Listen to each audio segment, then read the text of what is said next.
Prime Minister Lee Hsien Loong is set to meet with US President Joe Biden tomorrow as part of a 7-day working visit to the United States.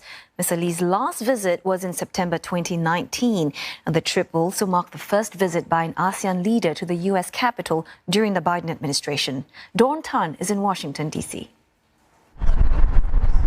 It's a cold spring here in Washington, D.C., and the city is in early bloom. It's a time of renewal and perhaps no better time to affirm the long-standing and multifaceted partnership and friendship between Singapore and the United States. Now, this will be PM Lee's first visit to the U.S. under Joe Biden's leadership after Mr. Biden took office in January of last year. Now, this trip will also include a stop in New York.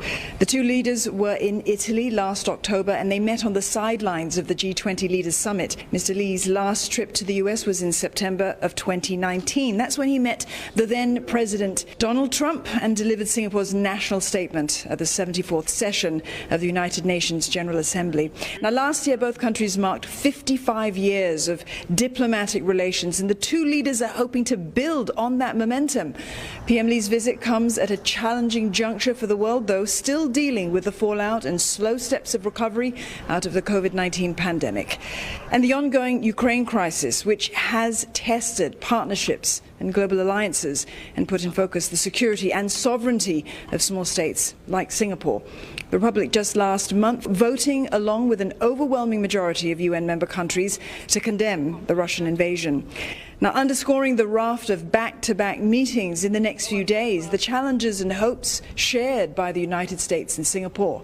And there are many. The two sides are expected to discuss the global economy, rising inflationary pressures, advancing supply chain resiliency, and ensuring security in the South China Sea.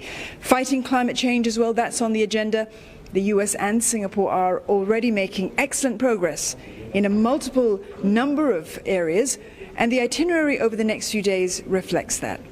Now, this includes meetings with key US government officials, business leaders, and the Prime Minister's participation in a dialogue with an American think tank that specializes in US foreign policy and global relations.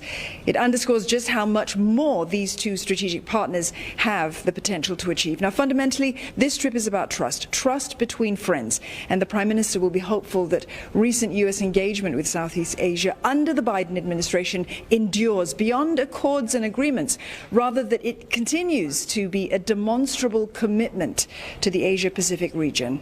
Dawn Tan, Washington, D.C.